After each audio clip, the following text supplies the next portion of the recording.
सतगुरुदेव की जय। वीडियो को लाइक शेयर कमेंट ज़रूर करें और चैनल को सब्सक्राइब करना ना भूलें। इस ऋषि दयानंद के अनुयायियों ने और विशेषकर जो सत्यार प्रकाश को बेचकर रोजी रोटी कमा रहे हैं उनको उनके पेट में दर्द हो गया।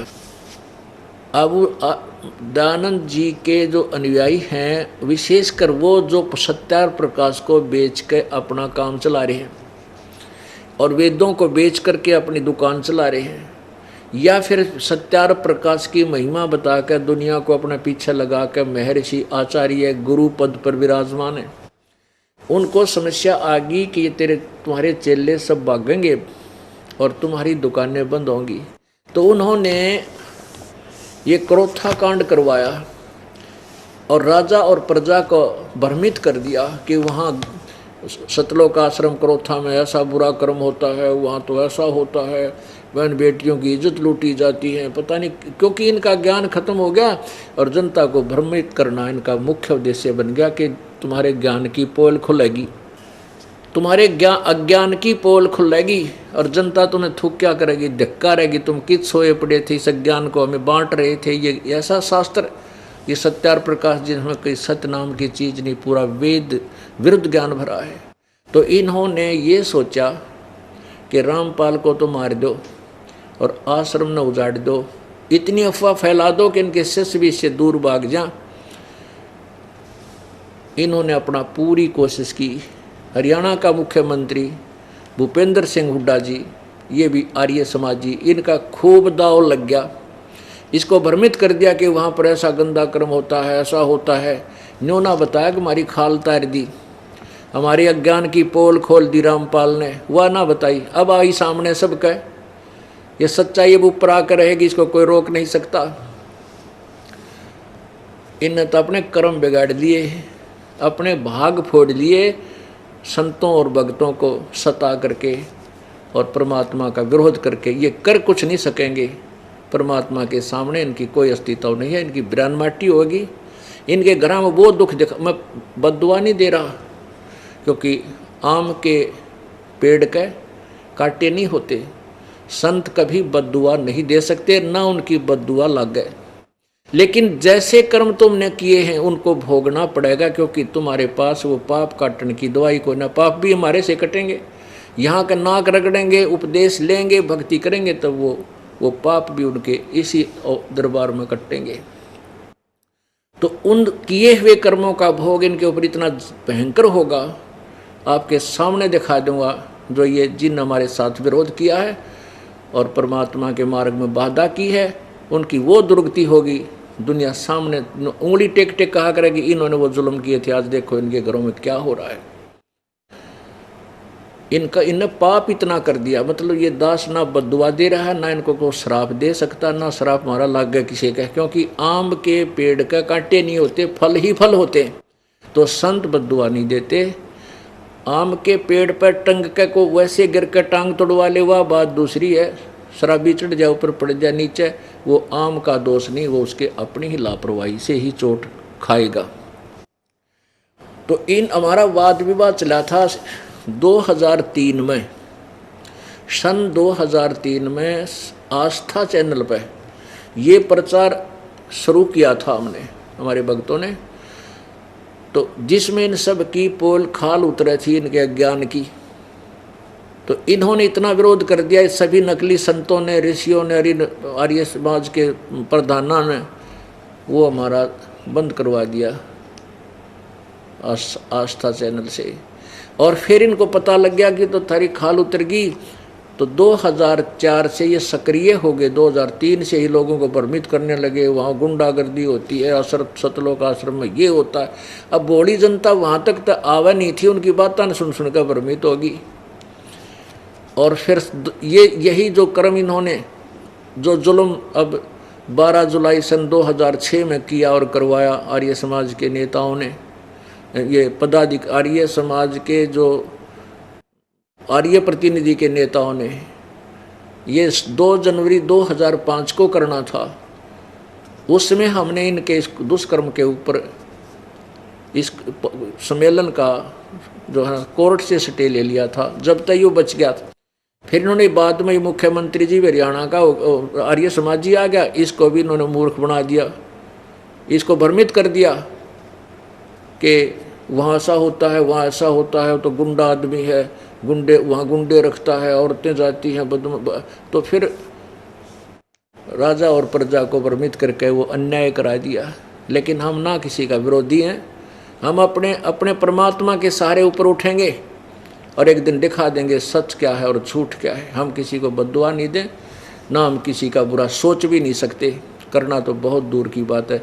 अगर हम किसी का बुरा सोचते हैं तो भी हमें पाप लगता है, क्योंकि हम किसी को मान ले बद्दुआ दें या उसका विरोध करें तो क्या हम भगवान से बड़े हो गए कि हम भगवान के उनके जो कर्म में है, भाग में है, उसको हम नहीं टाल सकेंगे, क्योंकि भगवान का लिखा हुआ। हाँ, उनके पाप कर्मों को टाला जब जा सकता है जो भगवान के उस मंत्र से जुड़ जाएंगे, कोई भी हो। तो इसलिए हम परिचित हैं कि हम किसी के कर्म में बाधा नहीं कर सकते, बुरे हो सकते हैं। मान लीजिए किसी के भाग में राज्य है और हम सोचें उसके राज ने ख़त्म कर दिया, फिर हम तो भगवान से बड़े हो गए? नहीं, जब तक उस जिसके भाग में जो वस्तु है वो मिलेगी। और जब पुण्य कर्म क्षीण हो जाएंगे या बैटरी डिस्चार्ज होएगी, फिर आप पर पड़ा पड़ा रोएगा वो व्यक्ति, कोई भी है चाहे। तो वो दुखों का जब दौर शुरू होगा तब उसको याद आएंगे अपने किए हुए कुकर्म। तो हम इस परमात्मा के विधान से परिचित हैं, हम किसी की विरोध नहीं कर सकते किसी भी मार्ग में। हाँ, हम अपना पक्ष अवश्य पेश करते रहेंगे। जैसे हम परिचित इस ज्ञान से कि जैसे कंस को आकाशवाणी होगी कि तेरी बहन की 8वीं संतान तेरी मौत का कारण होगा। अब कंस ने उसी समय अपने बहन और बहनोई को मारना चाहा, खत्म करना चाहा। तो उन दोनों ने हाथ पैर जोड़ के कहा कि आप हमें मारो मत, आप हमें अपनी कैद में डाल लो, जितनी भी संतान होगी हम आपको देते रहेंगे, आप कुछ भी करना है। इस बात पर कंस प्रसन्न हो गया, अपने बहनोई और बहन को जेल में डाल दिया। और 7 संतान हुई, 8 हुई, तो उसने अपने हिसाब से उन 8 की 8 संतानों को मार दिया। फिर आकाशवाणी 8वीं संतान जब उसने मारना चाहा, वो जमीन पर पटकी, वो आकाश में उड़ गई, लड़की थी 8वीं भी, और कहा था कि 8वां लड़का होगा वो मारेगा तुझे। तो आकाशवाणी हुई कि तेरे मारने वाला पैदा हो चुका है, जन्म ले चुका है। अब उस कंस ने, कोई बुद्धिमान होता उसकी अकल ने ठिकाने लाता, कोई संत कहता कि यदि तू भगवान की आकाशवाणी को सत्य मानता है तो तू कैसे परिवर्तन कर सकता है उसमें, तू तो पाप इकट्ठे कर रहा है। लेकिन ऐसी सलाह देने वाला उस राजा के पास नहीं था। तो उसने क्या आदेश दिया, मंत्रियों ने सलाह दी कि आसपास के नवजात शिशुओं को मरवा डालो। इसे सलाहकार थे उस कंस के। तो कंस ने कहा बिल्कुल सही है, आसपास के क्षेत्र के को 2 वर्ष के 6 महीने के नवजात शिशु आज ही पैदा हुआ है, कोई तो 8-7 वर्ष के बालकों तक को सबको कत्लेआम करवा दिया उस पापी ने। और वो मरा भी फिर 8वीं संतान से ही मारा गया, और वो पाप इकट्ठे कर लिए, उसने अपनी जान नहीं बचा सका। पुण्यात्माओं, हम परमात्मा के विधान से परिचित हैं कि कंस ने कितने पाप किए। जैसे देवकी और वासुदेव को जब कैद में बंद किया, प्रथम संतान हुई, 8 संतान हुई, तो कम से कम 10 वर्ष 16 वर्ष तो लग गए होंगे, 1-1 2-2 वर्ष के अंतर में। और भगवान कृष्ण जी भी 16, 17, 18 वर्ष के हो गए थे जब कंस को मारा। यानी कंस के पूर्व जन्म के पुण्यों से वो 36, 32, 33 वर्ष राज्य भी धड़ाके से करता रहा, नो प्रॉब्लम थी। और जब उसके पाप सामने खड़े हुए तो उसकी वाह बिरान माटी की। और किस उपमा से उसको याद किया जाता है? उस कंस को सर्वविदित है, एक राक्षस की पदवी को प्राप्त करके गया। और पाप इकट्ठे कर गए और उसको बदल नहीं सका विधान को। भगवान का विधान था कि तेरी मृत्यु होगी 8वीं संतान से, और उसको एक तरफ से आकाशवाणी को सत्य मान रहा है, फिर भगवान से बड़ा मान लिया अपने आप को उसने कि मैं ऐसे कर दूंगा मेरी जान बच जाएगी ऐसे। जब भगवान ने कह दिया तो फाइनल है वो। प्रार्थना करते रहना चाहिए था, हाथ जोड़े बैठा रहना चाहिए था, भगवान कब सी आओगी मेरी मौत, उससे पहले मैं कोई पुण्य कर लूँ, अच्छे काम कर लूँ। लेकिन नहीं, संत बिना ये ज्ञान मिला कहाँ से। तो पुण्यात्माओं, ये पाप अक्षमा नहीं होते।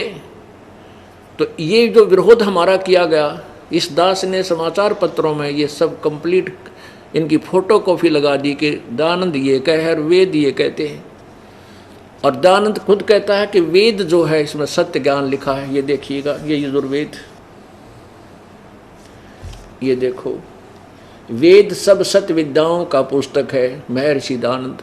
अब ये तो ये ठीक बोल रहा है कि वेद में जो लिखा वो सत्य है, और सत्यार प्रकाश में क्या लिखा फिर वो असत्य है। वेद कहते हैं भगवान घोर पाप काट दे, और तेरा सत्यार प्रकाश में लिख रहा है कि वो पाप नहीं काटता। तो वेद सत्य है तो सत्यार प्रकाश क्या है, ये असत्य है।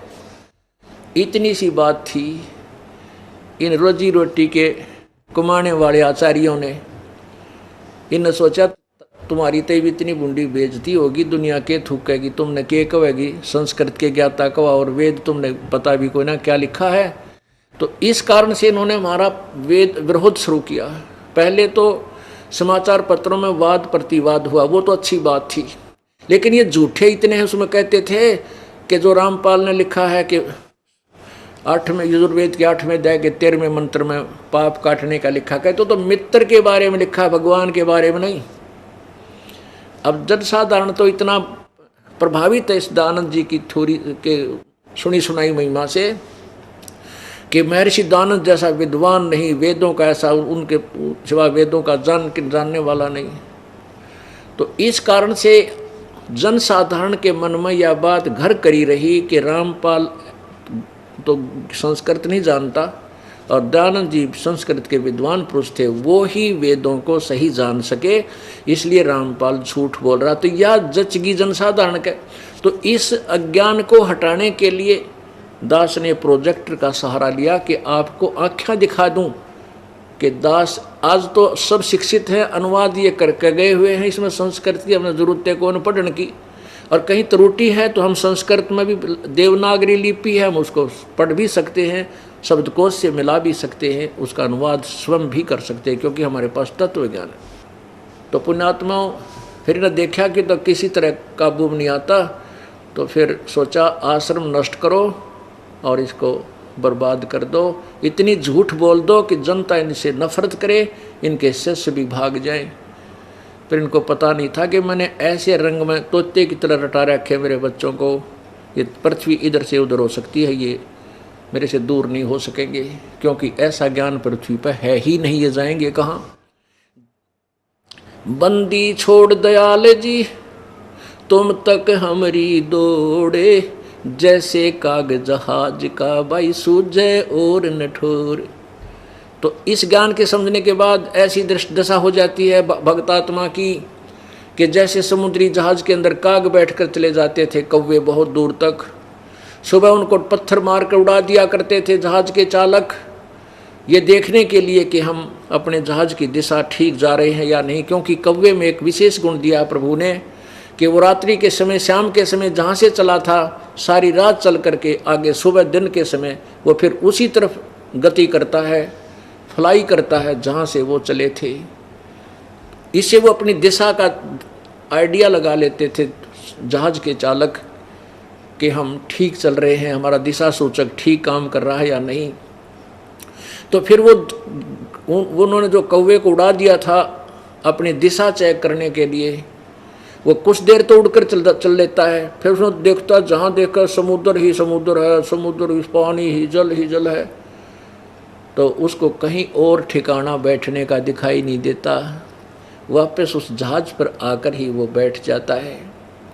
तो ऐसे परमात्मा कबीर जी कहते हैं कि जब आपको ये तत्व ज्ञान हो जाएगा, जब आपकी आत्मा से पुकार ये ऐसे निकलेगा कि हे बंदी छोड़ दयाल जी तुम लग हमरी दौड़, और जैसे काग जहाज का अब सूझ जाए और निठोर। पहले से ज़्यादा शेष हो गए और पुराने वाले ज्यों के तो 100% परमात्मा के चरणों में बैठे हैं और पहले से बड़ा आश्रम बना दिया बच्चों ने परमात्मा की कृपा से।